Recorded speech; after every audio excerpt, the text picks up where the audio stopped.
That one is going to be crowned your WOR Season 10 champion. And history's been made. Ballina, the first WOR PS4 champion.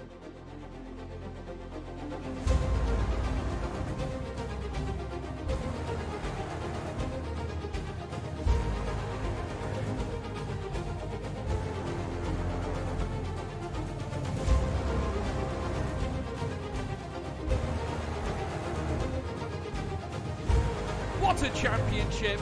What a season!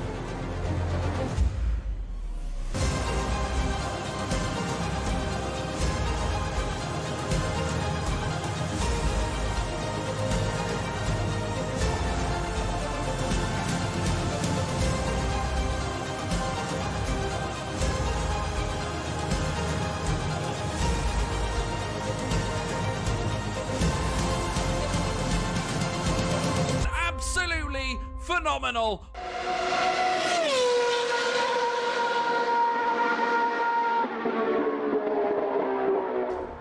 Good evening, everybody. Welcome back to World Online Racing for round number 4 here on the PlayStation Top Tier. Can anyone stop CRG Gamer making it 4 wins out of the 4 races at the historic Circuit Gilles Villeneuve for the Canadian Grand Prix? My name is Luke Etheridge. Joining me in the commentary box, as always on a Friday evening, is Sam Thompson. Sam, how are you doing? Hello everybody, I'm doing great at the moment this evening, and yep, Circuit de Gilles Villeneuve in Canada, of course, round 4 for the season, and you know, there are some talking points. We've got the dominant CRG Gamer at the moment in here tonight racing, and you know, as you said, can anyone stop him? And tonight is a good opportunity, since we did see earlier, if you looked on Twitter earlier, he seems to be running on low energy or low sleep potentially, so a good opportunity for all these drivers. And I believe we do have some new players into some new drivers here tonight racing as well, such as Cornet, for example, who we've either not seen in a while or we've not seen at all yet, so he will likely be a particular person who will be playing some good role here tonight. And obviously we saw the debut last week of Shizu Cohen, who put a brilliant fight and arguably should have won that race last week in China, or was at least a top contender. So I'm very intrigued to see how he does in this second race this evening. Yeah, definitely. He did manage to get a podium in the end from pole position. Lars got another second position, but CRG Gamer just proving to be a bit unstoppable at this moment in time. 3 wins out of 3 and a perfect 75 points. So no surprise to see he has got a very healthy lead in the championship now. 27 points ahead of it's down as Wizard, but WR Lars, as he is now renamed himself, and you can see how those two have been by far the most consistent. Zuko, Nico and Simon all tied on 22 points at the moment. Simon is now a full-time driver for the Ferrari team, so that'll be good news for him. He did take part in the first 3 races for the Scuderia. Brock not too far behind, and then you've got Andrea, Cohen, Davidek and Rudy rounding out at the moment this top 10 in the championship. Like you said, some new drivers coming in, and Canada, bit different to the tracks that we visited at the moment. It's got that sort of nature of a street circuit about it, just with how close the walls are to the track. So any mistakes, especially in qualifying, will get punished. Well, technically it is a street circuit, isn't it? Because it's obviously public roads, I think, this whole facility is. And, you know, the whole feel around the track as well, like as you said, is a real street circuit sort of vibe, very close to the walls. But not only that, the track surface itself tends to be very inconsistent, and you know, it seems to be very slippery around this circuit in places, and drivers don't really get the hang of Canada as well as they do like a Bahrain circuit, because the whole track evolution is, you can't really find much grip around this track. So it's going to be very intriguing to see how the drivers deal with that potentially, as it is different, since it's technically not really a dedicated circuit that goes on all year round, such as Bahrain, such as China, for example. So it's going to be very intriguing to see perhaps how the drivers deal with that potential change of grip tonight. Yeah, it is. I think how they cope with that as well, how they cope with avoiding those walls. It is a very short circuit as well, so you might see drivers getting multiple laps in, and it's normally one. Because of how short the pit lane is, drivers do like trying the aggressive 2-stop strategy around here. So it reminds me a bit of what Formula 1 used to be like, where you saw the drivers pushing flat out for a tiny bit longer, because they know they can get away with it around here. But qualifying is getting underway. Pretty standard layout, 18 minutes of qualifying. And then the 35-lap race it will be around this circuit. And weather could always play a slight part around here. 2011, of course, the crazy 4-hour-long race where Jenson Button finally claimed a victory. And it's not the easiest to overtake on a game because of that street circuit nature. You are pretty much relying on the DRS zones into the final chicane, where the Wall of Champions is, of course, and possibly into turn 1. Yeah, well, of course, there's other overtaking opportunities, such as the hairpin that IFI Jensen's going through. But yeah, DRS will be crucial around this track, as it is really in every single track on this game at this point. A lot of circuits really do depend on the DRS straights, and it kind of is similar to real life in a way, because you do usually only get the overtakes there. But there's so many iconic corners around this track, so expect to see some interesting overtaking at different places. Yeah, most certainly. On board with Jensen then with a hot lap around this 4.361 kilometre, 2.71 mile circuit, turn 1 and then turn 2. You can see how the pit exit feeds out into turn 2. That can cause a few slight problems. Now into turn 3, turn 4, the Sebastian Vettel chicane. Last time Formula 1 came to the Canadian Grand Prix, as Jensen gets very close to the wall there on the exit. Now through into 6 and 7, this chicane leading onto one of the 3 DRS straights around here, but you don't really see too much overtaking at this part of the circuit unless there is quite a big difference in the tyre delta as they head into a very tricky turn 8 and 9. Easy to invalidate here, easy to spin on the exit curve as well if you just put in a bit too much throttle. Now we're coming up to that hairpin where the fans celebrate when Nigel Mansell stole the car in 1991 as he was showboating on his way to what should have been a straightforward victory, and ended up giving his old nemesis Nelson Piquet his final ever victory in Formula 1.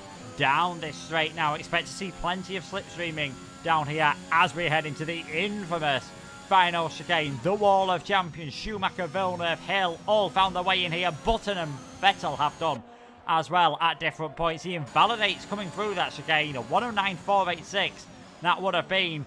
And that could be something to watch out for, because of course if you get it wrong through that final chicane and invalidate your lap, your next lap is ruined as well, so you don't have a chance to try and set another one instantly, as Gamer becomes the first man to set a time. Yeah, well, obviously that corner is just infamous for 2 reasons. One is that obviously popular place to invalidate, and this track is very difficult with the track limits, but the invalidation, as you just said, there's no second lap if you do invalidate at the Wall of Champions, and obviously the second and more popular, I suppose, reason, obviously, when it comes to real life is you go through there a bit too harsh, you can get a bit of a slide, and that's you in the wall. And as you said, as you mentioned, Damon Hill, Michael Schumacher, and many others have ended up in that wall. It's a shame we don't have Zander or Balliner, as you may know him, as here tonight, so obviously it's a bit different. But yeah, there's a lot of drivers potentially we're going to be looking at. Yeah, certainly. One driver we are going to be keeping an eye on is Cornet for the Shazoo team, making his first appearance of this season as a reserve driver, reserving in the Alfa Romeo tonight, so let's see what he can do. Reserves have done pretty well so far this season, just about avoids hitting that wall, and I think just about avoids invalidating as well. Hugs that right hand side of the track to give yourself a better shorter run across the line, and a 108.533 for Cornet puts him on provisional pole position for now. Gamer's still second with that medium lap time, so I think he'll be fairly happy with that one. We've got Marcus Towler, he's invalidated, he's backing off then on this lap. Let's see what Simon can do as he heads into the final chicane. Seems to have massive wobble there coming through that final corner, avoids hitting the wall though. This will be a valid lap time. I don't think you can call it a clean lap time, but it is a 109.381 for Simon. So Cornet and Game are looking very good at this moment in time. They're far and away much faster than everyone else who set a time on that same set of tyres. Yeah, but the thing is, obviously, Cornet has set his time on the softs. Gamers was on the medium, so we've got to take that into retrospective, as Andrea actually does set a time better than Gamer, but Gamer, of course, on the medium, so again, not retrospective of the normal times. But everyone seems to have done their first run. Some people were invalidated. That's unsurprising. That is almost half the field. That's actually quite typical for Canada, but I do expect people to put their lap times in. Of course, they'll all go for, I think, the soft medium strategy, or soft medium soft strategy. I can't remember the strategy around it. All we know, it's a 2-stop. I think a 1-stop is capable, but a 1-stop is not desirable because the pit lane is actually relatively short. here. It's not a very long pit lane, and a lot of drivers do tend to get in and out quite quickly, and they'll probably see the benefit of being on the better, more grippier tyres. So, bit of a split, but I think obviously one stop would be the biggest gamble of them all. Yeah, of course you do. You pretty much cut out 3 corners by taking to the pit lane, the final chicane and turn 1 as well. You get fed out into turn 2, which can lead to some interesting side-by-side action coming out the pit lane. We were on board with Dan Spreen. He's yet to score any points so far this season. 11th in the first 2 races and failing to finish last time out at the Chinese Grand Prix. He has invalidated this lap time. Jensen now coming out on the soft. So let's see what he can do then on this soft tyre, because last time around, it was really the Jensen we sort of had expected to see. He had pace in the pre-season race in Spain. You might all remember. Didn't go to plan for him there. He had pace in the first 2 races. Didn't go to plan there. And if he keeps taking the corners like that, that's another clip on the wall he's given through that turn 3 and 4 chicane. It looks like he's got away with it, but he needs to be careful. Could very easily damage his front wing, and that will cause yourself a few problems, especially in the race. Yeah, and of course we know how crucial damage is. You get a bit of damage, the slightest touch of damage, then that's completely your qualifying or race over, really. Well, obviously without safety cars, of course, but it's a huge consequence to get damage. It really puts you down. So obviously that'll be something for these drivers to obviously think about for this track. There's a lot of chicanes through here where you're close to the walls. As we've already stated many times that you're close to the walls, but also the amount of chicanes at this track will also not really help anyone with their dues. But at the moment, we'll just have to wait and see, because obviously there's still drivers on their lap. They're just really all on their outlaps at the moment, except from Gamer. Yeah, I do think Jensen did actually pick up not visible damage that we could see from our position, but he definitely seemed to back off after clouting that wall coming out of turn number 4. So I think that's why he's ended up coming into the pit lane. Still yet to set a lap time. We've got, about 10 minutes left to go in this session. Only 8 drivers out of the 15 have actually set a valid lap time at the moment. Gamer's in 3rd place at this moment in time. Do not be surprised if this is good enough to get himself towards the top of the standings. Yet to get a pole position, actually, this season. It's Suku got a pole position for his 2nd in Bahrain. Nico finished 8th from pole in Japan. And Cohen got a 3rd place last time from pole position. So Gamer, despite not having the pace in qualifying, he has got the 3 wins, of course, comes across the line. And that does put him into 2nd place and just behind Cornet. It's definitely, he admitted himself in China it was not a race he expected to win. He had that massive moment through turn 1, of course. But he just seems to have fantastic consistency in the races and can keep it clean. And apart from Lars, no one else looks like they're going to be able to consistently challenge him. Yeah, well, obviously we haven't seen Cohen too much. I think Cohen, we need to see a few more races before we can determine how competitive he'll be. But yeah, so far this season, from consistency point of view, we've only really seen Lars be able to challenge Gamer. We've seen the likes of Suku be there. We've seen the likes of who else have we seen? The likes of obviously Cohen. We're looking at the likes of Cornet now. Looks like he probably could be the next challenger. But none of them have been consistently with Gamer so far, except from Lars. And even Lars has kind of struggled at particular points. So there's a lot of real, anticipation, particularly for this race, because we're still waiting to see who our 2nd winner of the season is. And it's kind of similar to last year with VRT Balliner, known as VSR Xander now. Similar sort of situation where he won the first 3 rounds and then things started to kind of open up a little bit, but it was really only a two-horse race really for the title between Xander and of course CRG Midnight. But yeah, we'll have to wait and see for this season, because as last season told us, it's not over till it's over, really. And yeah, it took it right almost to the line for the title race last season. So just a good start doesn't mean you're going to win the championship.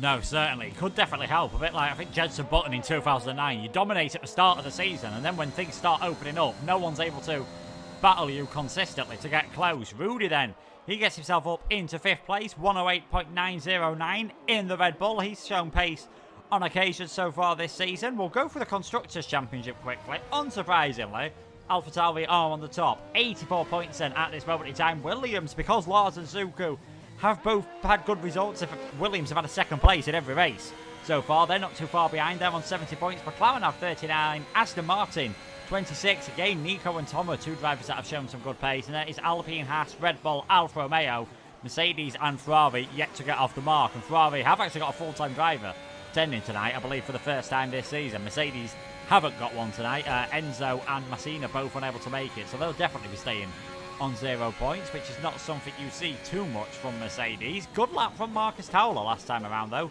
to get himself into third place, 4 thousandths of a second ahead of Simon.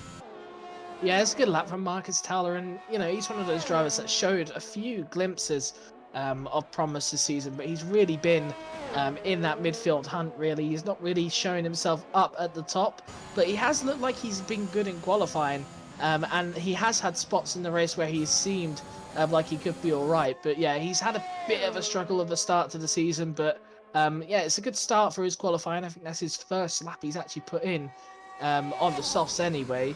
And yeah, up to P3, he'd be very happy with that lap, and if he can sustain there, he puts himself in a good place for the race. Well, I said can he sustain there, but Nico just, as soon as I say that, decides to go P3, so P4 for Marcus now.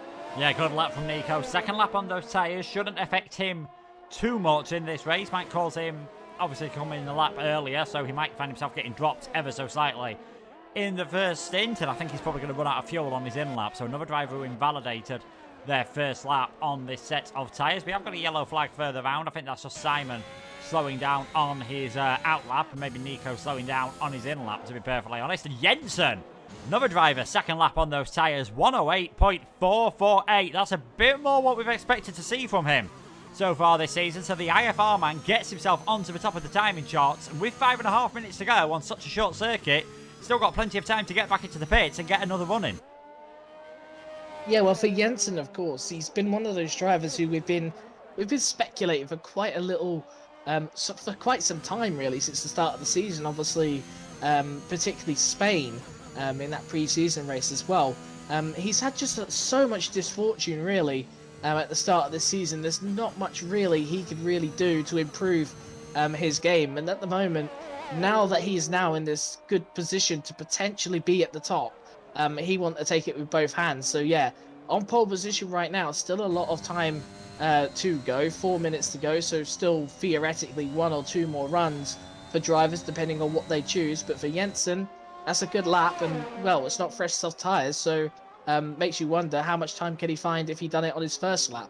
Yeah, definitely. You'd expect at least a tenth of a second, maybe a tiny bit more, but we'll see what he can do on his next lap. Any time in the 108.1, 108.2 should make you look very good for pole position at the moment. We're on board with Dan Spreen. He's about to finish his first lap in this session, as long as he can keep it clean through the wall of champions. Takes it fairly safe through there, and I can't blame him. This late on in the session, comes across the line, is a valid lap time, but it's slowest of everyone who has done a valid lap time. He is in 12th position for now. Simon, he's invalidated on this run. Kryptonite then. He's had a bit of a tough start to this season, I think it's fair to say. He has got points on occasion. 10th place in the first race, 6th in Japan, 11th in China. So he is finishing every single race, but apart from Japan, not really been challenging anywhere near the front of the order. Yeah, I think Kryptonite at the moment, he's kind of set himself in that midfield position at the moment, kind of similar to, sort of teammate sort of role. So your Valtteri Bottas to Lewis Hamilton. At the moment, he seems to be that support, and there we go. He actually goes right behind Gamer there, so it's a much better lap time than what he had previously. So it's a good improvement there for Kryptonite. But for him right now, I think he's more focused on helping his teammate in Gamer see if he can get the championship. And obviously, he's doing a good job if he has contributed to that, because Gamer seems to be quite comfortable as Marcus Towler goes top. So we haven't seen Marcus Towler be near the front this season, but could this be one of those surprise races? We know about Leclerc, of course, how he's a big Leclerc fan, is Marcus Towler. And we know how Leclerc, just one weekend, he's just like gone from mediocre to snap bang better than everyone. Is this one of these weekends there for Marcus Towler? It could well be, because that is 2 very decent laps in this session. The one that got him initially in 3rd place, he had dropped down, I think, to 6th place by the time he set that lap. But yeah, 0.4 of a second finds a pretty good improvement. And a few drivers who might have been feeling comfortable might not be thinking so much now. It is pretty close in this qualifying session. 10 drivers separated by about 3/4 of a second. Things are getting very lively. 2 minutes 15 to go. The majority of the field on their out laps. Or heading on to their final runs in this session. One of them is Nico. He's just going through the first sector now. 500ths up on his personal best. Very deep, though, into a chicane. And I imagine he's going to just calm it down on this lap and get ready for a second run. Yeah, I was watching his onboard. He had a little bit of a moment with the rear, I think. A bit of a lock-up on the rear, which cost him... well, it didn't just cost him time, it cost him the entire lap, it looks like. So, yeah, he'll go for another one, though. He's got enough time. I think that was Cornet who's just gone past him. He'll have to go again as well, since he's invalidated. And this is a track that loads of drivers have invalidated so far. So, Marcus Towler has put himself in a very good position, I do have to say.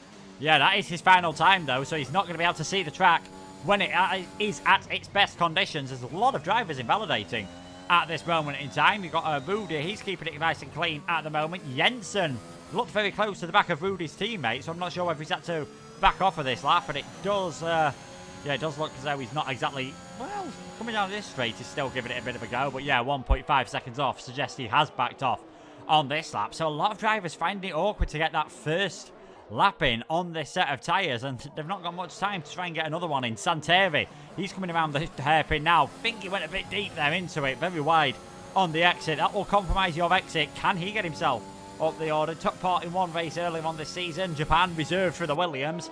Failed to finish, so he'll obviously be hoping for a better performance than that, as we have had an accident, and that is Thomas at a massive moment coming through turn 5, so he's out of the session. All Lars has to do is set a time to put the Aston Martin driver down in last place. Yeah, I don't know whether he's got an engineer with him right now, but obviously that would be what's saying. You could just put a time in and, you know, you moved up a position, but I'm sure Lars wouldn't want that. Lars wants a higher position than P15, P14, but, well, he's got 70 seconds to get across the line. He's got to get there. Watch out for Cornet. Cornet's coming towards the end of his lap now. Simon goes up to P2. Still not enough to beat Marcus Towler, though. So here comes Cornet then. He's got DRS open. Now it's just a straight dash to the line. Has he beat him? No, he has not. So this could be a pole position here for the Norwegian driver, because everyone's invalidating at the moment. I don't think Simon is on a hot lap. Jensen has invalidated. Cornet's not beating him. Gamer, oh my goodness, Kryptonite was in the wall there. Gamer's got out of it, and has Gamer got pole position? No, he has not. In fact, he hasn't moved up much positions. He's just got past Jensen. So Marcus Towler, miraculously, I think has got pole position here. And yeah, Rudy. I think the ghosting system has absolutely just given up working on this game at the moment. I think Cohen was in the wall, Kryptonite was there as well, Andrea had to go around, Rudy didn't go around, Dunspreen did, he got himself up into 10th place. Lars invalidated his lap, so obviously he will not be improving. Line Violet's heading towards the line, we haven't spoken about him. He got his first point of the season last time out at Japan. Will he be able to get himself into the top 10 at this moment in time? He's going to have to find a big improvement here to manage to do so. Don't think he's quite going to do it. Yeah, backs off in the end, stays in 12th place. So it is a first pole position of the season for Marcus Towler, the 4th different pole sitter of the season. And the man who's won the first 3 races, he's starting in 4th place. What can Gamer do? He was, though, just over half a tenth of a second behind Marcus Towler. Incredibly close for the top 2 rows of the grid. Yeah, he's incredibly close, and, you know, the start is going to be crucial, really, for that top 4. It can completely jumble things up, and, you know, we've got 2 drivers, well, 3 drivers, really, we've not really seen much of this season so far. Marcus Towler has just been really in the midfield, lingering around. He's had a few sort of good sort of moments, but he's not really seen much, but he's on pole position. And you know, Cornet new to the league, well, not new to the league, but this is the first time he's racing. So that's going to be interesting to see how he does. And yeah, Simon as well, similar to Marcus, hasn't really had much glamour in the spotlight. And, you know, this could be a big opportunity for all 3 of those to put themselves on the map this season. Yeah, it could be indeed. It's not a long run either to turn 1, so don't expect too much to change going into that corner. Marcus Towler on pole position, Cornet second, Simon and Gamer on the second row of the grid, Jensen, Kryptonite, Nico, Andrea, Rudy, Dunspreen. Rounding out the top 10, Santeri will get a free choice of tyres, as will Line Violet and Cohen. And Tomer and Lars, some pretty fast drivers, quite a way down there, that failed to set a lap time. They'll be trying that alternate strategy, which it can work around here. Depends how long you can stretch that first set of mediums. If you can stretch them enough to get 2 sets of soft tyres, you'll be looking very rapid at the end of the race. You will do, but those soft tyres probably go off very quickly as well. There's your problem. We don't even know if there's any rain in this race.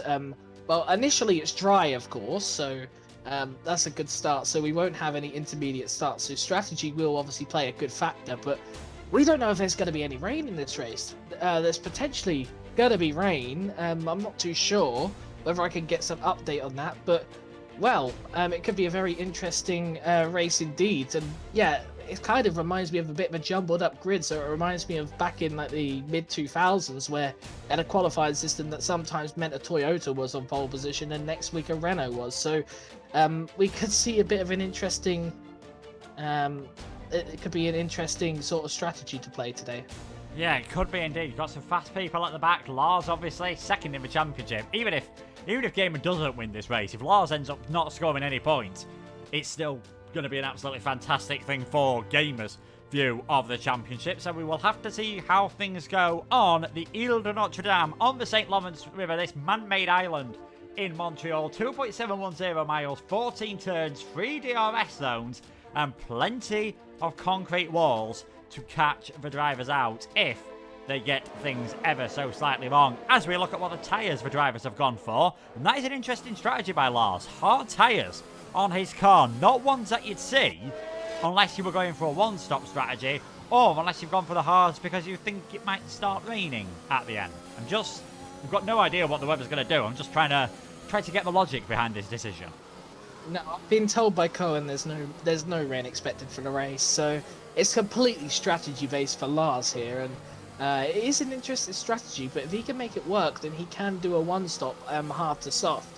But obviously with fresh hards, if he does have a fresh set of softs, then it could most certainly work. But the problem is that those softs at the end will be quite damaging, as I don't know if you've got the pit stop strategy thing up. It's actually suggesting potentially a free stop, which I'm sure no drivers will go for.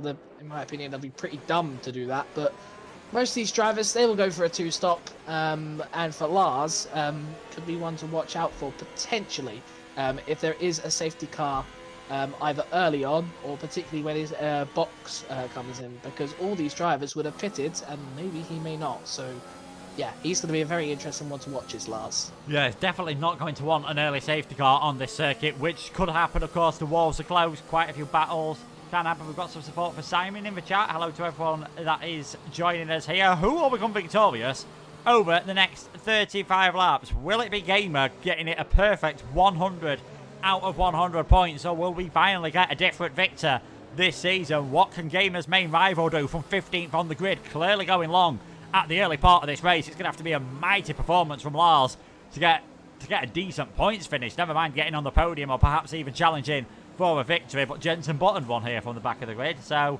never know what could happen, especially in league racing. All 15 cars then are in position on the grid as we wait for the lights to come on here at Montreal. We've got 5 lights.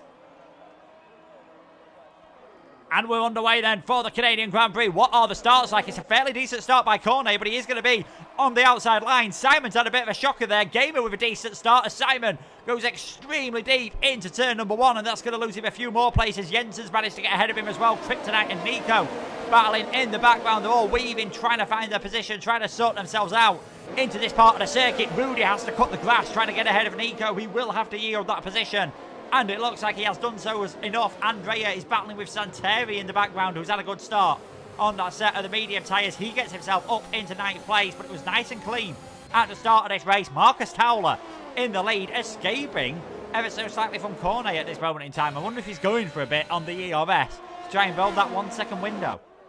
They all seem about the same at the moment. Marcus a tiny bit less than Cornet behind, but they all seem about the same. And yeah, as you said, a very clean start. I'm not sure if the Alfa, sorry, not the Alfa Romeo, Aston Martin had a bit of damage. Doesn't look like it. He's got past Lars.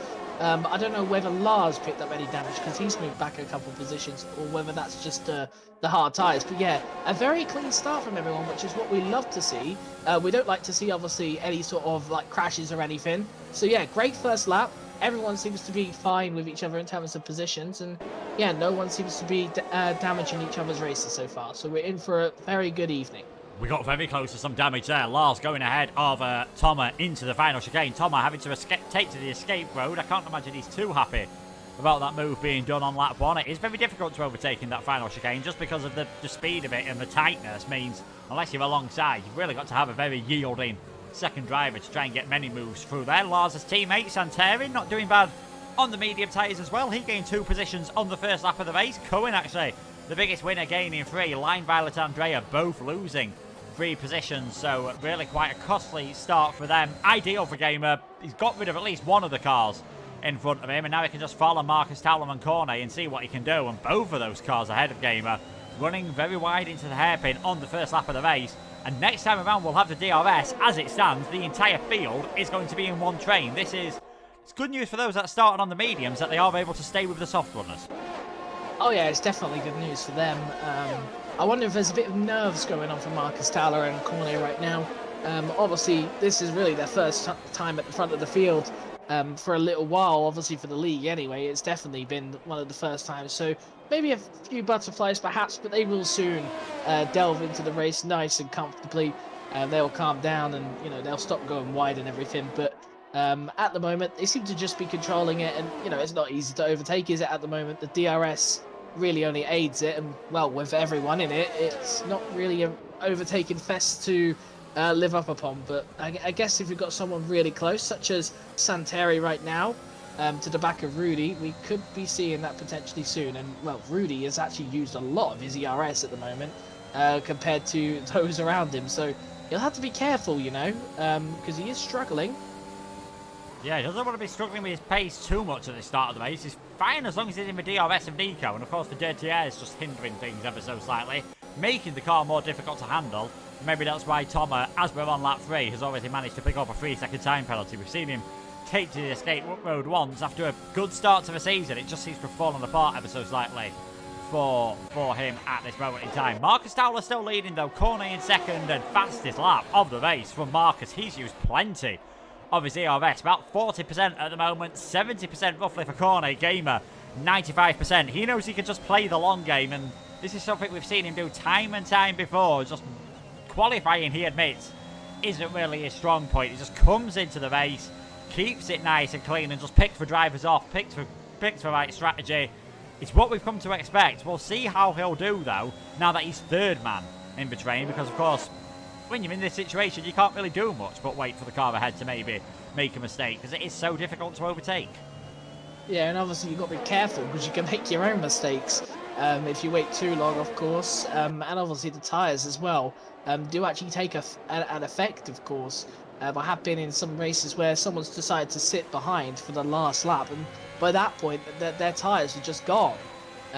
Like their soft tyres at the end were just gone, so they were not able to make the overtake. And this was at Monza of all places, so think about it here, where the degradation is high, and obviously a 2-stop is very likely around here. So yeah, it's going to be an interesting call for everyone. I'm wondering what the medium guys are thinking right now. Do they reckon that a 1-stop, a medium hard strategy could work? Because it looks like they are keeping up with the soft tyre drivers, and well, Lars seems like he's actually battling and keeping up well with Tomer. I'm not too sure how far... Oh, I say that, but Tomer's gone round. There's been a little bit of scuffling between those two, and that is not what you want to see if you are Marcus Towler. You're the leader of this race, and 5 laps in, it's already a 3-second penalty. He has to be careful now. Yeah, he's definitely... We can just see with his ERS, 29% as he hits the apex of that chicane, 81% for Cornet. So Marcus Towler's absolutely pushing like mad at the moment to try and get those cars out of his slipstream, out of his DRS range, but it's not working at the moment. And for Cornet and Gamer, that is good news. They can just sit in the slipstream for now. We might see things get a bit feistier later on. I think Tomer actually went over the turn 1, turn 2 area, and that is why he got a 5-second penalty, as Cohen's had a moment coming out of the hairpin. He now drops down on those medium tyres to 12th place, so that just frees up Santeri from any pressure from behind, and that is an early pit stop. Marcus Towler is in at the end of lap 5 to get rid of the soft tyres, and we're seeing OP Nico coming as well. They're not enjoying these softs, and going on to the mediums, this is a definite 2-stop strategy from the Haas. Yeah, definite 2-stop strategy from lap 5. I reckon obviously all the softs should go on a 2-stop strategy, but if any of it goes onto the hard tyres, then obviously it changes a few things. Whether Nico was in a similar situation to Marcus, it seems like it. Since he hasn't lost too much time to that Haas, but I mean now Marcus is in... Ooh. Sorry to interrupt, Simon's out of the race. I'm trying to just see where that is. That is coming through turn number 6, and that is a safety car. Disaster for Marcus Towler and Nico, but for Cornet, Gamer, Jensen, Kryptonite, everyone on the soft tyres, this is an absolute dream. Yeah, I think we need to search out what sort of swear words are there in Norwegian, because I think Marcus Thaler is going to be absolutely raging after that one, and I'm sure there wouldn't be any good language going on either in that aspect. But for Cornet, Gamer, and Jensen, it's an absolute dream of a situation, because not only can they box and everything, they could definitely get ahead of Marcus and Nico. And perhaps everyone else as well, because everyone was so compact and close. Everyone's going to obviously pick box's lap. The problem is that some of them, like Dan Spreen, for example, is going to get caught up, and he's going to drop places simply because, yep, he's got to wait for his teammate. And, you know, all these drivers can go past, they can get into their box, and, well, we're on for a very, very interesting race. And what's more interesting is both Santeri and Lion Violet have decided to stay out on the medium. So, very interesting. As Marcus Thaler actually does slot into P4. So, he's lost out, of course, but that's better than probably what he thought it could have been, because it could have been a lot worse. Yeah, it could have been a lot worse as well. Nico in 7th, just behind him as well. We've got actually the entire field on a set of the medium tyres at this moment in time. So a few drivers have gone medium at this moment in time. That's going to be very interesting, depending on how long they can stretch this set of the medium tyres. Obviously, won't be doing as much work under the Aston Martin safety car that we have got here at the Canadian Grand Prix, and it is now Santeri leading, Lion Violet in 2nd, Simon, Gamer, Jensen, your top 5 cars. Marcus Towler there in 6th place, having obviously come into the pit the lap before Simon crashed out of the race. It's a 2nd retirement of the season for Simon, his first one as a full-time driver, and that means Ferrari will still be on no points in the Constructors' Championship. It has not been a good start for the Scuderia, and of course it was the man who this track is named after for the Scuderia, who took the first victory here in 1978, Gilles Villeneuve, being renamed after his tragic accident that took his life at Zolder in 1982. I can see why Santeri and Lion Violet stayed out, to be perfectly honest. Their strategy, as is always the risk if you start on a harder tyre at the start of the race, an early safety car really does, you're sort of damned if you do, damned if you don't when it comes to the strategy. Well, I mean, they see the sort of ambition here. They're obviously probably going to try and do a medium soft strategy. Obviously, these mediums are probably going to be decent compared to Cornets and Gamers, for example, for about a lap, perhaps. But I'm not too sure. But for Santeri and Lion Violet, they're in the lead now. Obviously, when they box, it won't be the case. But obviously, they know that this track can cause a bit more chaos. But also, perhaps what they're settling in for. It's very doubtful, but they'll be able to do this. Very, very doubtful. But I believe, if I am correct, it is kind of possible. And that's going for a medium-soft strategy. But I seriously can't see that happening. They'll have to do a medium-hard strategy. That's the likely one. But I'm just debating on how that would work. But I guess they'll have to see what they can do here. And like I said, it's kind of saved Marcus Towler and Nico behind a little bit, as if those two pitted, it would have probably been a much worse situation for both those two. But for Santeri and Lion Violet, it's just going to be really how they play the strategy now when the safety car comes in. Yeah, but the safety car will come in this lap. The lights are off, so Virtual Bird Mylander's going to speed off to the difference. So the Santeri staying fairly close to that Aston Martin at this moment in time. I think he forgot the difference in acceleration between what is a very fast road car and an extraordinarily fast racing car. Santeri and Lion Violet then warming up their tyres. Santeri controls the pace. He decides when to start the restart. You can see the entire field weaving. It will be harder for these top two and for Thomas, who is down in 14th place at this moment in time to warm their tyres up. They have got all the tyres and everyone else. And when is Santeri going to go? And it looks like coming out of this chicane, he's going to floor the throttle, get on the way then. And he's absolutely caught Lion Violet napping at this moment in time. It's an ideal restart from Santeri. And look at Gamer and Cornet heading down the run towards turn number 1. Round the outside into 1 goes Gamer. That gives him the inside for 2. What a move by CRG Gamer. He started 4th, 1 lap 9. He's already effectively in the net lead of this race. Cornet can't fight back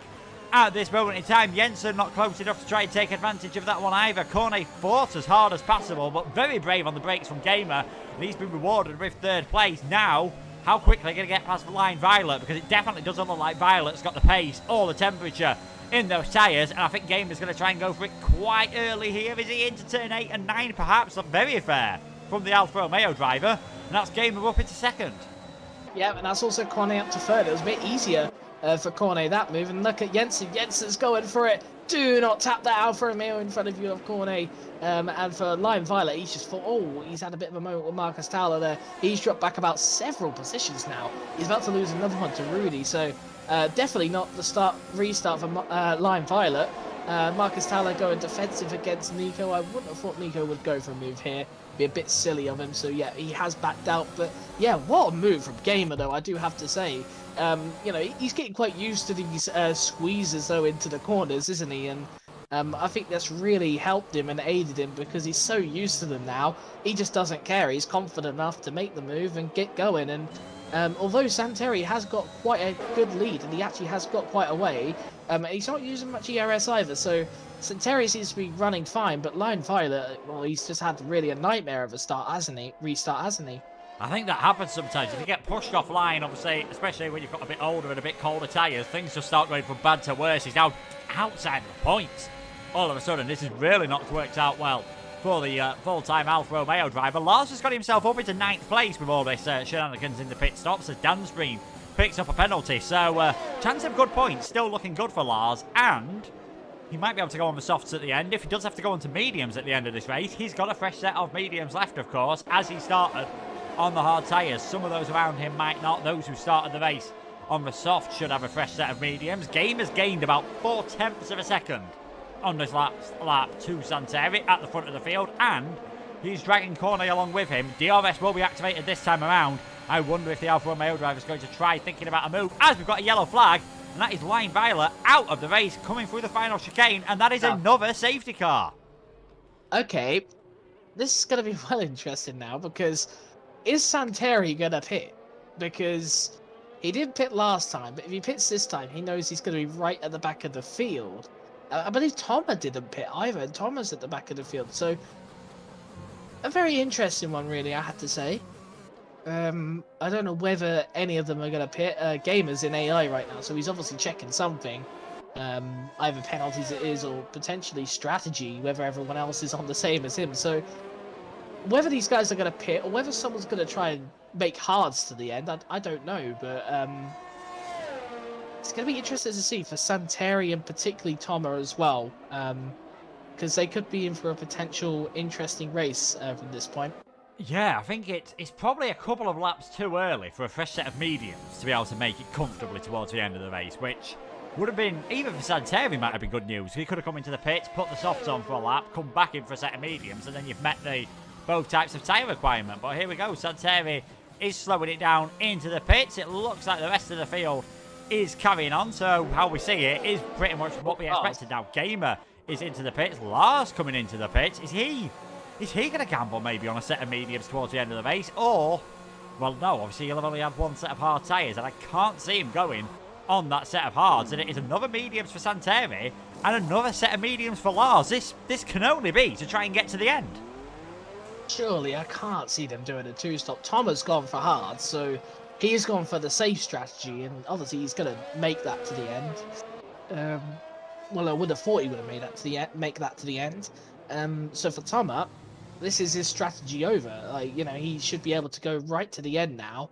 But I'm just intrigued to see how Santeri and Lars do at the back of the field on those fresh mediums, because technically speaking, Santeri is in the same position as what Gamer, Cornet, and the rest of the field were at when he restarted it, and you know, he got it exactly right, and he flew away. And I've got to say, he was really not exactly losing time as the lead car. So we're gonna have a bit of an interesting one here. Strategy could go to anyone. Gamer it could work for, or it could just work for Santeri and Lars. So, or it could just work for Tomer. Or we just don't know, so it could go to anyone. But all we do know, safety car in this lap, and also what we have established at this point is that overtaking doesn't seem like it's very easy. No, it doesn't. Last time we saw a fantastic restart from Santeri, who might even be thinking he has got to pit again, so obviously you'll be expected to see him on soft tyres at the end of the race. He's going to be blisteringly fast. Can Gamer, though, as we get back towards the lead, can he get a good restart once again? He passed Cornet pretty much on the restart last time around. This time he's got to defend from the Alfa Romeo. They're all weaving their tyres, all staying very close together. Hopefully we don't see any incidents. Hopefully we don't see any mistakes, as Gamer's leaving it quite late here, slightly different to what we saw earlier on, and he's going to have to go. There we go. Now he gets it done, and that's caused all sorts of chaos behind. Rudy and Nico are getting very close together. Kryptonite seems to have lost out in all of that one to Cohen and Dan Spreen, but it is Gamer in the lead of this race. Nico and Rudy still battling hard. The top four, nothing changed between them. Kryptonite drops further down the field. He seems to be the line violet in this situation where things just start going wrong for you, and Andrea actually there with a bit of lag and a bit of disconnection, so I'm not sure whether that was a valid overtake or that is what was affecting him, but Kryptonite is back ahead. Gamer still leads the race, so Corny in second, Jensen in third, Marcus Towler fourth. Nico seems to have hold on to that fifth position. Rudy was challenging him quite a lot, and Cohen getting very close to the back of Rudy as the Shazoo driver tries to work his way up the order. Lars gets a first time penalty. That is going to be costly with how close the field is at the moment, and who knows, if we get another safety car, that could be extremely costly, as Cohen absolutely sends one, nearly completely T-bones Nico. Thankfully he doesn't, and Rudy gratefully takes that sixth place position straight back off him. Yeah, Rudy obviously looking to redeem himself, but he hadn't really done well with the ERS management previously. He seems to have built a bit of a reputation in this race to not do so, as Cohen looks like he's trying to do a bit of a switchback, and look, he's used all his deploy up, so both of these really going on the attack here, and Cohen's just going to have to sit behind as he kind of looked for a little bit there, but yeah, too far behind. But yeah, these two battling. Rudy up to P6, and so Cohen not really having the same effect as he did last week, where he was battling with Gamer. This time he's not battling in the midfield at the moment, so perhaps not exactly a track for him, or he's just not had the race he would have wanted so far. But we also do have to remark on the fact that literally overtaking at this track has seemed like it's really impossible because of all the DRS trains going on. So for Cohen, he's just going to have to really sit where he is, and that's not exactly going to help his day. Another 3-second time penalty of him. I think that adds him up to 6. Yeah, it does. Him and Tom are on 6 seconds at the moment. Santeri's just picked one up. That puts him on 3. Marcus Towler, Dan Serena, Lars on 3 seconds as well. So these penalties, especially if we get a late safety car, and we've already seen 2 already in the first, 10 laps of this race. Safety cars are really going to cost you if you've got a penalty at this moment in time. The top 3 don't have to worry about that, though. Gamer in the lead, Cornet in second, Jensen in third place at this moment in time. It seems slightly more stretched out than it was earlier, but we have still got, apart from Andrea, who has come into the pits, the rest of the field that are still running is in the DRS train, as Santeri, perhaps unsurprisingly, on that fresher set of the medium tyres, does set the fastest lap of the race. And this is the problem Lars and Santeri have got. They're not really able to use the freshness of these tyres at this moment in time, and once the drivers ahead of them come into the pits, they're just going to absolutely fly with the undercut, although Lars gets very close to the back of Kryptonite, round the outside, into turn number 6, just about, tries it down the inside into 7, and there wasn't really enough space there in the end, and Lars, he spins round, it's down into 12. It's definitely not going to plan for the Williams team. Yeah, not a very good day there for Lars. Apologies if I exited the Discord. I don't even know what happened there. But yeah, not a very good day for Lars, of course, who's meant to be the main competitor really for Gamer. And yeah, Kryptonite didn't really leave too much space, but at the end of the day, that's not really your orthodox overtaking corner. And arguably Kryptonite would say that, you know, he had that corner and Lars should have just backed out. So yeah, it's a bit of a tough one to call, but probably Lars is just mistaken, just a racing incident. But for Lars, yeah, that's a huge mishap for him though. Right at the back of the field, 8 seconds off the pace, and it's a long journey back now. Yeah, it is, especially because he's not got DRS, and every car in front of him, apart from obviously Gamer who's leading the race, has. So he's going to find it very difficult indeed losing. You can see it was about 8 seconds behind there coming into the hairpin. It's now about 8.5 at the end of the straight. He's gaining time through the twisty bits, but it's going to be very difficult indeed for him to gain any time. This could get interesting though. Further back, the top 3 are just beginning to escape from Marcus Towler, who's dropping outside of that 1 second window, picks up another 3-second time penalty, has a massive drift through that chicane as well. If he doesn't stay in the DRS range, you think Nico, he could be flying back onto the back of this train. And earlier on this season, Nico, let's not forget, had a great race in Bahrain, did very well indeed, got pole position in Japan. Even if the race didn't go as well, he's definitely got pace, and with no penalties, he might want to get himself up into the top 4, well, into the top 3 maybe. And there we go, 4th position for Nico, one of the most straightforward overtakes you're ever going to see at this circuit. Yeah, well, Marcus Towler's out of the ERS. He's using it constantly. He's really driving on the edge, overdriving the car a lot. As Lars retires from the session, he's actually retired on track there. That's a bit controversial there for Lars. Didn't really need to do that, as that is Cohen, I think, cutting the grass a little bit. A 5-second penalty, and yeah, a lot of instability for the Alpine. And has he got damage? Because he looks to be understeering all over the place. So, Cohen. Yeah, can't see any visible damage, but we saw that with his teammate Jensen earlier, and he was, well, he's definitely got damage now. He's had a massive hit on that wall, even if you can't see it. Surely something's affected him there, and Cohen, yeah, dropping down the order here, just getting well out of the way. Massive understeer now. He'll be coming into the pits on this lap. Back towards the lead of the race, so it is Gamer, half a second ahead of Cornet. Jensen behind, and Nico has got back within DRS range of these guys, and that's actually probably going to help Marcus Towler out, because now he's within DRS range, though he has got the 2 Red Bulls right on the back of him. Yeah, and at the moment, look at Cornet. He's close up to Gamer. He's just going to sit behind, though, isn't he, of course? But looking further back, Marcus Towler, of course, yes, he's in that DRS, but the ERS for him is absolutely crippling at the moment. He can't save it. He can't really do much of it. And, you know, he's already out of a second now as Cohen. DNS is unsurprising with the damage he's got. I wonder if that's some sort of rear wing damage that can't be fixed or something. I don't know. But yeah, I forgot I was still at a party with him and a bunch of others, and he's just left it. So a bit of a rage quit, I reckon, for him. But yeah, Marcus Towler just dropping really out of that DRS. He's kind of in and out at the moment, so really on the edge, and Rudy hasn't really looked too quick. He's kind of in a similar situation to Marcus in a way. Hasn't got much ERS to play with, and Marcus all over the pace. He's clattered the wall. That'll be a position loss. Potentially he's got damage, I'm not too sure, but yeah, Marcus really overdriving the car a bit too much now, and yeah, that's cost him, well, it did cost him 5th place. It still may do, as it's really just now a run, and yeah, there we go. Look, Rudy's got to get him nice and easy. Nothing really Marcus could do, and he's not really got ERS. I don't know what he's going to do here. Is he going to pit? No, he stayed out, so looks like no damage for him. So yeah, now there's a bit of a climb now between the top 4 and the rest of the field. Marcus just dropping back places a bit now, to be honest. Yeah, oh, and he almost just left his nose in ever so slightly there. Got tapped by Danspring and nearly sent it spinning around. That can happen on this circuit, what we've seen from Marcus Towler, because even though there are 2 DRS zones there on the penultimate straight and the pit straight, there's only 1 detection point, and it is pretty much where the line is for coming out of Sector 2 into Sector 3 into the hairpin. So, bit of a disaster for Marcus Towler, who is really struggling at this moment in time. Would not surprise me if he's got damage. Would not surprise me if he's about to lose another place. Santeri dives one down the inside into that chicane. Just about keeps it on circuit.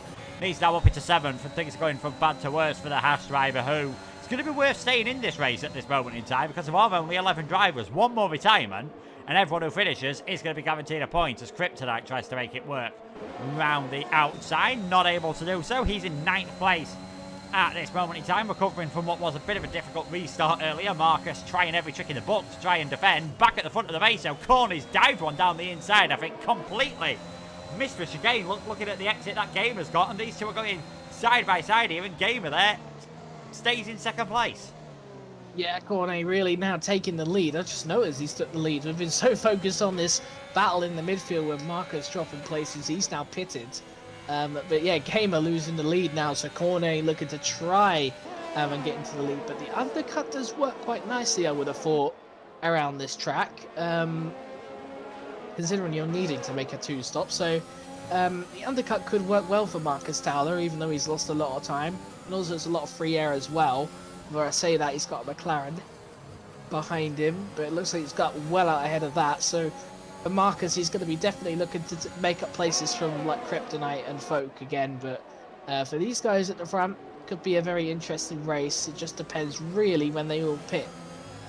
Yeah, when they all want to pit. If they pit now, you are going to have to go for the medium tyres. If you leave it another 5 laps longer, you might be able to go for the softs, but can you use them to get yourself up the train? We've seen how difficult the overtaking is earlier on. Anyone coming into the pits, Cornet decides not to, or the front 4 carrying on, and most of the cars behind them. I wonder if Marcus had a tiny bit of damage, and that's why he decided to pit a bit earlier. 15 laps to go then. Cornet leading, Gamer in second, Jensen on for his first podium of the season in 3rd place, Nico in 4th. These 4, well, majority of the field has actually still kept it clean. The top 4 have kept it clean, as has Kryptonite, as has Andrea down in last place. So fair play to him for carrying on after that issue we had earlier on, because if there's a late safety car, if there's more retirements, he could still get himself a pretty handy haul of points here. And it's closing up again at the front of the field, because Rudy and Dan's screen, they're pretty much on the cusp. In fact, Rudy has got DRS this time around, pretty much on the cusp of making it a 7-car train for the lead.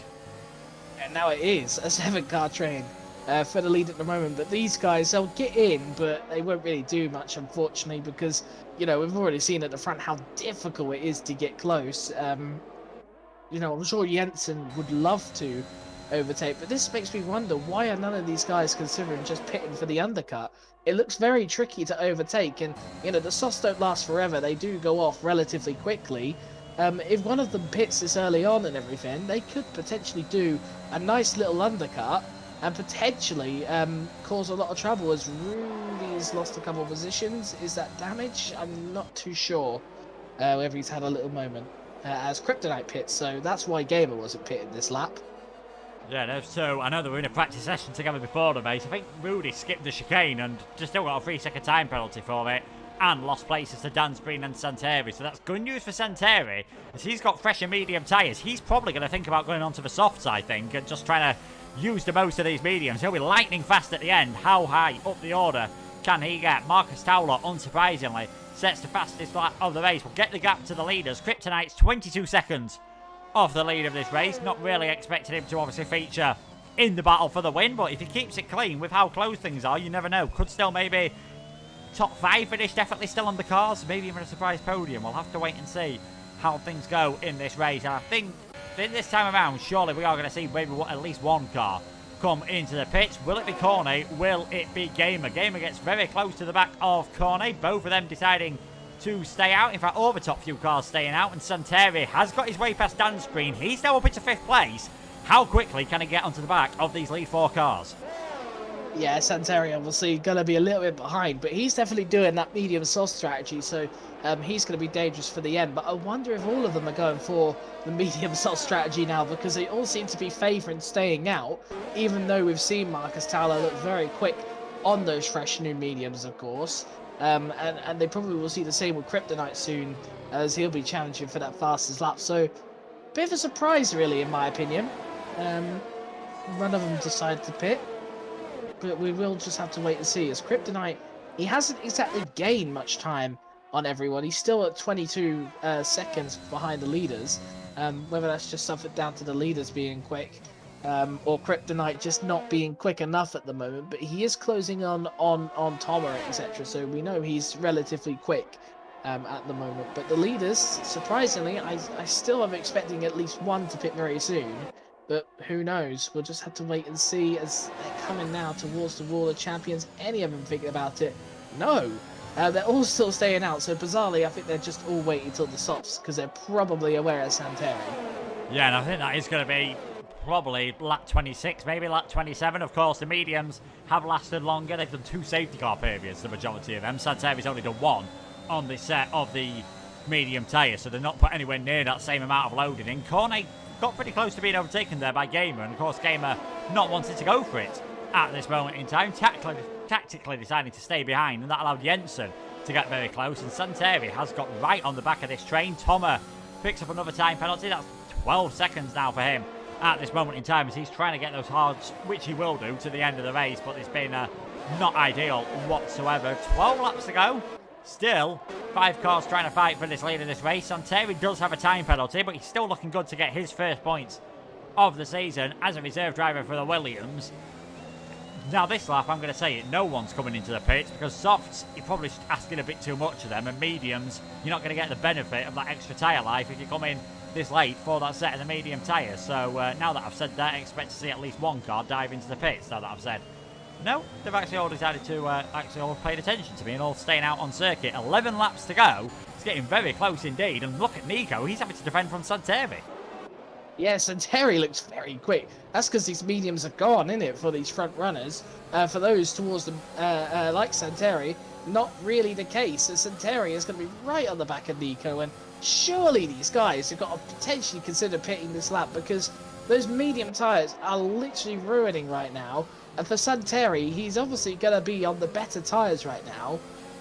So the Williams is just really focusing on getting onto the back of Nico and getting the position done. And with the extra grip, it's going to be very likely he can overtake. But the thing at his disadvantage is they're all in that DRS train. But he's joined that list, and he's joined it quite considerably.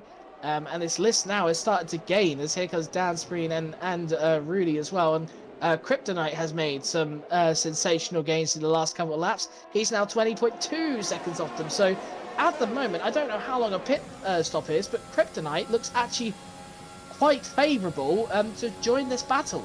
Surely, if I was Santeri, I'd have thought about diving into the pits on that lap and just, seeing as you've got some decent pace, try and undercut everyone. I know it's a bit of a surprise, but I'd have thought about coming into the pits, putting on that set of soft tyres and just seeing what you can do for the final 10 laps of this race and trying to see if you can get rid of that penalty. Nico runs wide ever so slightly. Santeri can't throw one up the inside, but this is all just looking good for Kryptonite and Marcus Towler.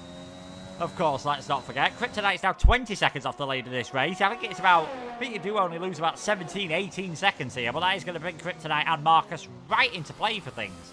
At this moment in time, probably are going to come out round about where Santeri is. On to lap 26 of this race, 10 laps to go. Cornet still leading at the moment. Gamer with plenty more VRS. That's going to put him in good stead for later on in this race. Jensen not doing too bad on that as well.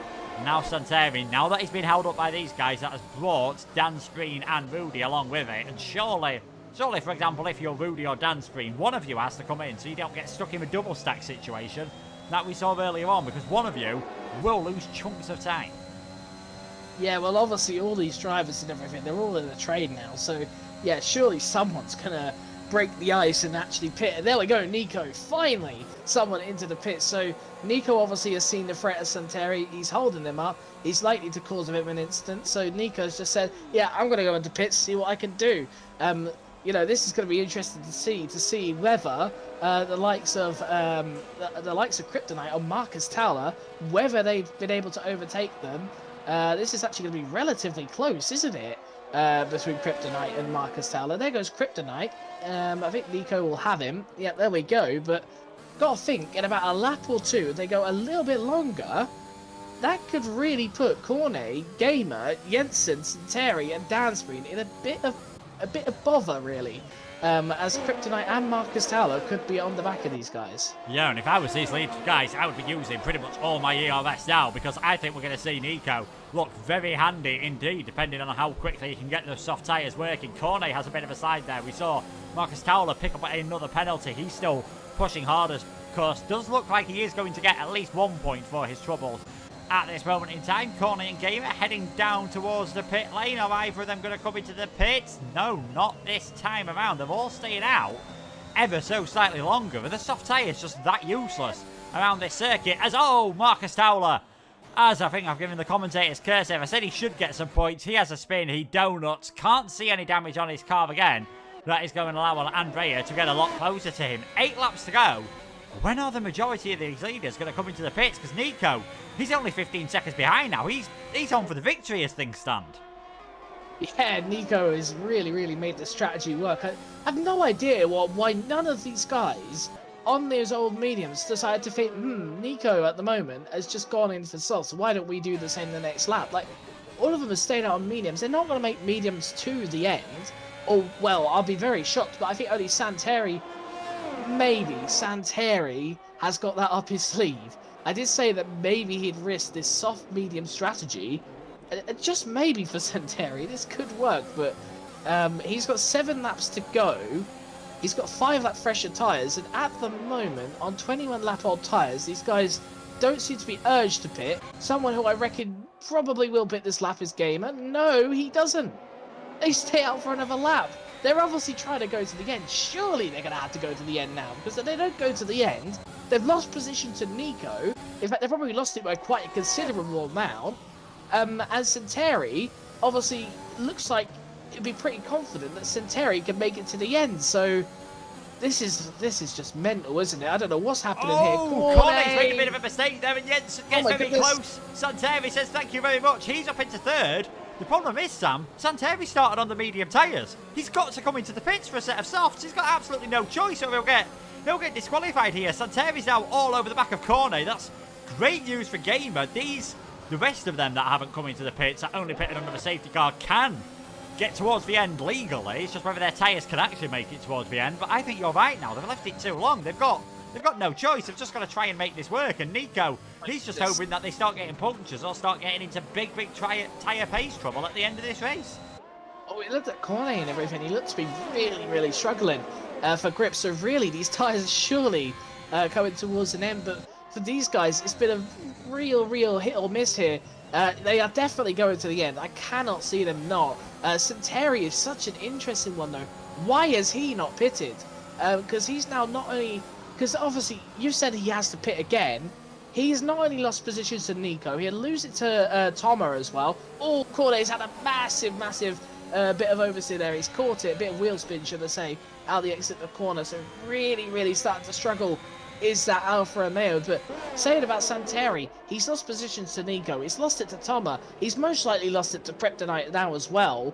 And although we'll probably gain that back, he's lost 2 positions just simply because he hasn't pitted onto the softs early on. So he's really got to think about pitting very soon. And for Cornet, it seems to be a humongous struggle now with those tyres. So I don't know if they're going to make it to the end at this point. It's going to be very hit or miss. I think it could be... It's not a situation we did see at Bahrain, but you see it so often at Bahrain where the drivers try and stretch the tyres to the end. And there's always one unlucky soul who ends up getting a puncture right at the end of this race. This should be a very straightforward pass for Centauri. I've just double-checked for stream. He definitely started on the medium tyres. He's definitely only done 1 stop. He's got to come into the pit. I wonder if he's forgot that he actually started on a set of the medium tyres here, because the longer he leaves it here, the more he's ruining his chance of really getting anything out of this race. He's up into second, but he has penalties and still has to pit. Gamer, he's looking a pretty much dead cert, unless he's the one who ends up getting a puncture, that he is going to claim a 4th victory of the season. 4 out of 4 and 100 points out of a possible 100, with Wars not scoring any points, with Suku not being here. Simon isn't scoring any points as well, and we'll see who else is up there. Nico, I think. Nico's the only one who's really going to... well, he won't close in on him, but he's the only one who's going to be any damage limitation. But he'll be about 60 or 70 points behind as things stand in this race. Who knows what is going to happen? 5 laps remaining then. Centauri's got the pace, but he's got to pit. Yeah, I don't know what Centauri's done here, because obviously if he knows he's got to pit, very interesting strategy he's gone for, I must say. I guess he wants to feel that feeling of overtaking someone for the lead, but you know, how long could those mediums last? And, you know, Gamer seems to have done a brilliant job on these medium tyres. He's obviously got to go to the end. He seems to be the only one that seems to be pushing right now, because Cornet looks like he's been very much struggling through the exit of corner. Same with Janssen, same with Dan Spreen as well. So all these guys are definitely going to the end. So it must suggest that there's a sense of confidence in all of them. The only one that didn't have a sense of confidence was Nico, for some reason. So watch out for him at the end of this race, thinking about it. He's only 4 seconds off, and those tyres look like they are very quick, but, well, I just don't know what to say, really. Anyone could win this race. I don't think Centauri is going to win this race, because obviously he's got to pit again, but, you know, all these guys behind, there could be a pit stop at any moment, but Cornet is closing in on Centauri again, so Gamer now seems to be the one that's struggling, not Cornet, so... yeah, no one knows what's really going to happen at the end here, and, you know, Centauri puts pressure on Gamer, then, yeah, well, Cornet could be back in this race all of a sudden. I mean, I imagine Gamer's got an engineer. If I was Gamer's engineer at the moment, I'd say, look, if Centauri goes for it, let him through. He's got a penalty. He has to come into the pits again, and it doesn't look like Gamer is bothering to defend at this moment in time, and there we go. Centauri takes the lead of this race, but he's on for disqualification as things stand. If it finished now, I think Nico, if we just check the penalties, he wouldn't be far off. Give it another lap. Nico's going to be in 4th place. Well, a net 4th place. He was 4th place anyway before the pit, so I can kind of see why he came into the pits. He thought, you know, I've not got anything to lose by doing this, and I'm going to have so much fast pace at the end. But yeah, 3 laps to go. It's 100% that no one's coming into the pits. Kryptonite, another one who didn't have the confidence to get to the end. He gets ahead of Thomas, so he is up into 8th place. We'll be picking up another few points for Alpha Tauri, who will be extending their lead because Santeri, he's not scoring any points, I think, at this moment in time. You're not going to leave it till the last lap of the race, surely, unless he's been praying for a safety car, unless all these drivers have been praying for a safety car, that's never going to come. But for Santeri, it was an absolute necessity that a safety car came out. It hasn't happened. He's in the lead of this race, but he might only be about, what, less than 1.5 minutes away from disqualification. Yeah, and obviously he's going to drop all the way down to P9 now if he does pit, which obviously, you know, without a disqualification, he has to. So Santeri, he's got to think about this for a moment. Like, he's got 2 laps to pit, hasn't done this time, so he's got 1 lap to pit, has Santeri, and whether Gamer knows or not, whether Santeri needs to pit again, could be quite interesting. But Santeri, this is a very interesting strategy he's gone for. And he seems to backed up Gamer a bit now, so now it's like Santeri is struggling a bit for grip as well. He's joined these guys' list, and for Cornet, you've got, I think, on one side he's probably happy because he's closed back into Gamer, but on the other side he must be frustrated as hell because Santeri is giving Gamer that DRS, and Gamer now has a good opportunity. He's not going to overtake here, is he? He might do, actually. Nope, he's just going to back out here. So for Cornet, again, another plus for him. But for Gamer, obviously, a bit of frustration. But he's going to be waiting for that final lap. He's got all the ERS in the world. And, you know, as you said, Luke, it does look like we're going to be seeing a 4th consecutive victory for CRG Gamer. And, you know, we talk about maybe is this the day and everything. We need to stop saying it, to be honest, because when we say it, it seems to happen. He seems to win again. So, yeah, he's winning next week. Let's just say that. Yeah, looks like he is as well. Oh! Santeri please leaves it, obviously braking to come into the pit, breaks his front wing in doing so. So, because I was about to say, Jeff shouts at you on this game when you have to go into the pits when you haven't done that strategy choice. So, yeah, answers on a postcode, people, as to why Santeri left it that long, but he would have had definitely a very good chance here. Nico's now up into 5th place. He's got ahead of Rudy, and I think he's going to get Dan Spreen on penalties, and he'll get ahead of him anyway. So the only driver to go for this extra stop, look how much it's gained him. He's pretty much right back wherever he started. Incredible scenes here. Gamer, though, luckily, well, I can't imagine they've got any rear wing damage from that collision. We'll have to see if there'll be any interest from the stewards, but I think Gamer was well entitled to take his line back. He was far enough ahead there and obviously braked at a normal point, perhaps not realising that Santeri was going to be braking very late to come into the pits. But if you're caught behind, it's generally your responsibility to not hit someone. It's not like Gamer reversed into him coming into that chicane there. Another little slide out of the final corner. The tyres, they don't look great, but they've only just started getting that graining line that you start seeing on this game happen at around 60%. So a puncture now would be absolutely cruel. Heading into the final chicane then for CRG Gamer. Takes it very steady indeed. Comes towards the finish line. It's foursome for Gamer. He takes the victory here at Montreal. Cornet gets 2nd place. Jensen is in 3rd place. Nico 4th. Dan Spreen and Moody. Good result for the Red Bull team in 5th and 6th. Kryptonite takes 7th position. Tomer, he'll be 8th across the line, but he's definitely got loads of penalties, so that'll gain Santeri a position, I believe. Yeah, but 8th place.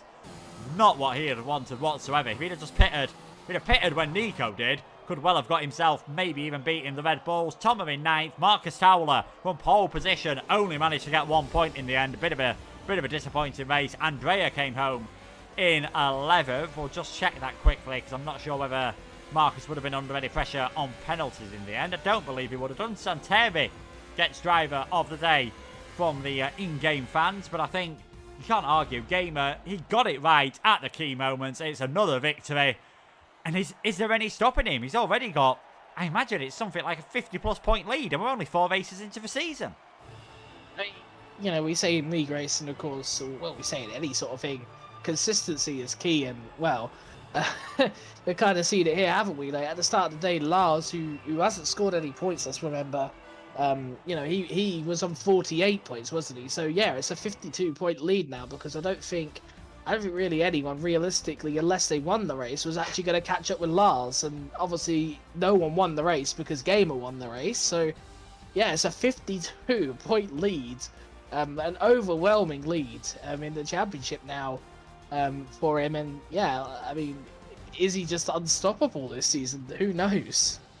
It's started to look that way. Like I said, 52-point lead at this moment in time. He takes a fourth victory of the season. Cornet in second gets his podium on debut. Jensen gets his first podium of the season in third. Not a bad result from Nico. Just couldn't quite make that strategy work. One more lap would have been very interesting. He takes fourth.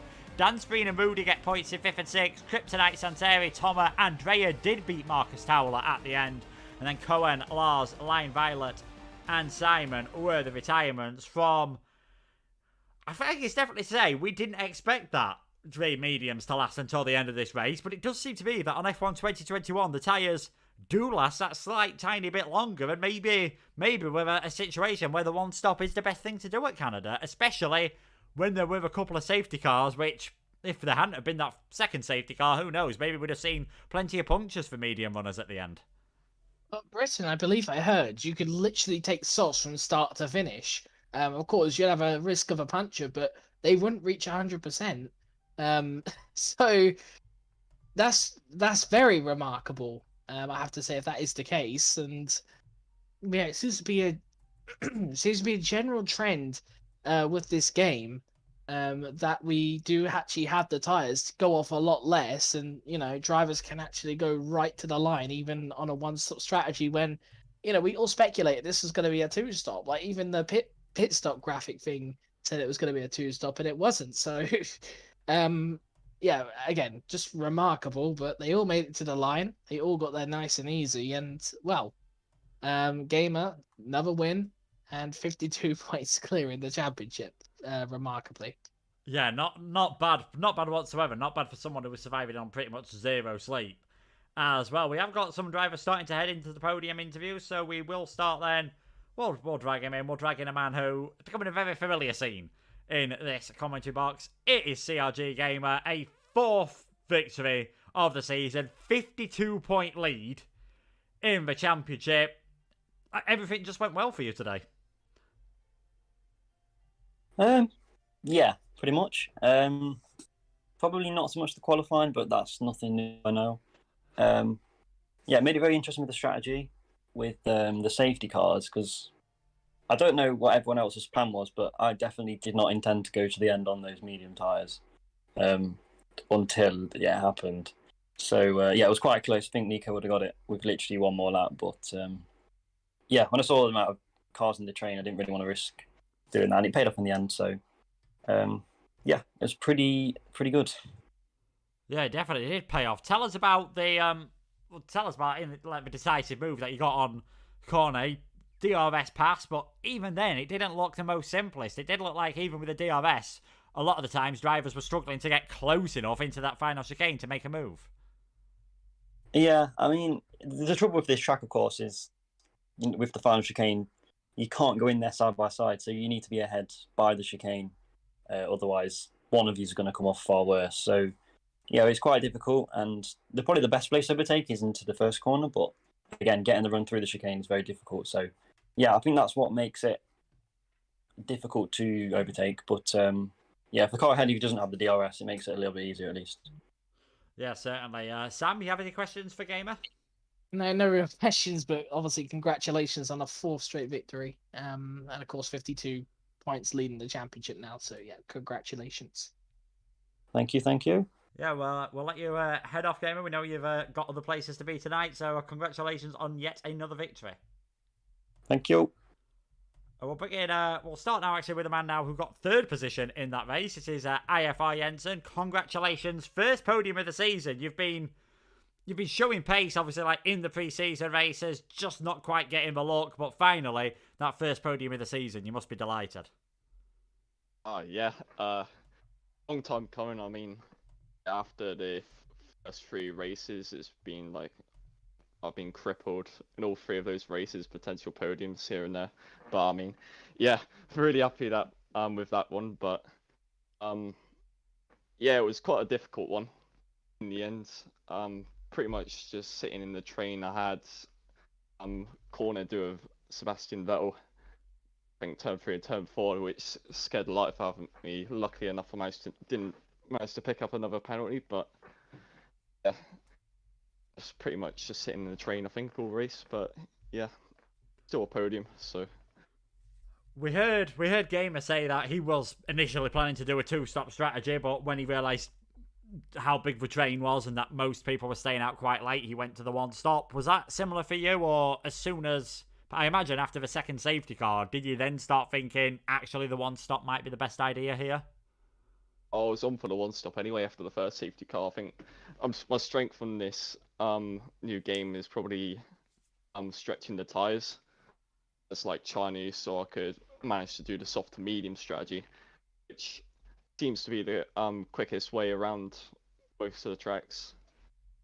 And yeah, lucky to have that strength by me in most of my races. So yeah, pretty much. Yeah, definitely a useful feature to have in your armory. Sam, do you have any questions? I mean, obviously, it was not exactly the greatest of races. You were more just sitting in that third place, weren't you? For most of the race. Were you thinking about Santeri too much? And I want to question Santeri, of course, to any of the drivers, but for you particularly, Jensen, were you a bit threatened by Santeri, considering you may have not known that he had to pit again? I saw he had the penalties in the pocket, so I was pretty much just trying to avoid that. I think my first warning came when Corner made the mistake, and I think I was just trying to hold it there. I knew the guys were just training each other head, so yeah. I think P3 was the most I was going to get out of that, but I'm still buzzing with that. And GG to Gamer and Corner for first and second as well. Yeah, and obviously, you've been stricken by a bit of bad luck. Oh no, that's Gamer, at least. But yeah, you've been struck by a bit of bad luck. Is this seeming to be a bit of a turn for things you hope, or you think it could be just a one-off, not to sound negative or anything? I'm aiming to come back in all these races. I mean, I could have got pole in Japan. I could have had a better race in Bahrain. Of course, the spin in China cost me. So I'm definitely always in the mix for it, and it just depends the track and what kind of strategies are out there to play with. So, I mean, yeah, I'll just take them when they come, and yeah, just move on from there. Yeah, well, obviously, congratulations on P3 today, and I'm sure this isn't the last time that we'll see you on the podium for this season. So yeah, congratulations. Yeah, hopefully, not, but yeah, cheers, and thanks for the comments as well. You're welcome, Jensen. Congratulations on your first podium of the season. We're now going to bring in Corney, who is actually on deafened at the moment, so we'll just hopefully he'll undo that in a bit, and we'll be able to hear us. But he's headed back into the waiting room. We'll drag him back in again, Sam. It was I imagine it was quite frustration for those guys in that race, because obviously they were always, once you're stuck in the train, we saw that quite often. I think apart from when there was a massive tyre delta like Santeri and like Nico, drivers that got stuck in the train weren't really able to make any overtakes. Yeah, I think it was a very tricky sort of race for everyone, and qualifying usually does obviously prove it, where everyone should be in the race. But for Simon, it was early doors, wasn't it? It was early out for him, so we didn't really see much of him. And for Marcus and everything, in the end, he just really started overdriving the car a bit too much, and that cost him it cost him pretty much every single point that he could have got. But he did have an encouraging lead at the start, so it would have been very interesting to see if he didn't really have the problems he did, which cost him. But yeah, obviously that's just unfortunate. But for Marcus, it was just a bit of overdriving. But for everyone else, really, and obviously a few of the others who dropped back, but for those who were stuck in the train and couldn't get by, it weren't the fact that they didn't have the pace potentially. It was just the fact it was so difficult to get past. You're stuck in that train. They've all got DRS, and you're trying to find a way past, but because the guy has DRS in front of you, you've got no advantage on them. And considering the ERS system, they're always going to have ERS, and I think it was just very tricky. And for Corner and Gamer, it could have been either two of them. It just depended on where and when they put their car in the right places. Yeah, and of course, Gamer now 52-point lead in the championship. Next week is the Austrian Grand Prix, another circuit where slipstream is extremely important. It's going to be interesting to see what happens. Gamer admits qualifying is his weak point, but he's so strong in the races. It just seems to have a consistency no one can match. Yeah, it seems to be the case. I mean, all good things have to come to an end eventually. It's taken a little while though, isn't it? I do have to say. But obviously, like I said, I'm going to stick to it. He's going to win next week because, when we say he doesn't win, then he wins in whatever scenario possible. Obviously, Bahrain, probably quite a surprise for him to win that race. And, Japan, I think he dominated in China. He put up a good fight with Cohen, Lars. I believe there was someone else there, but I can't quite remember.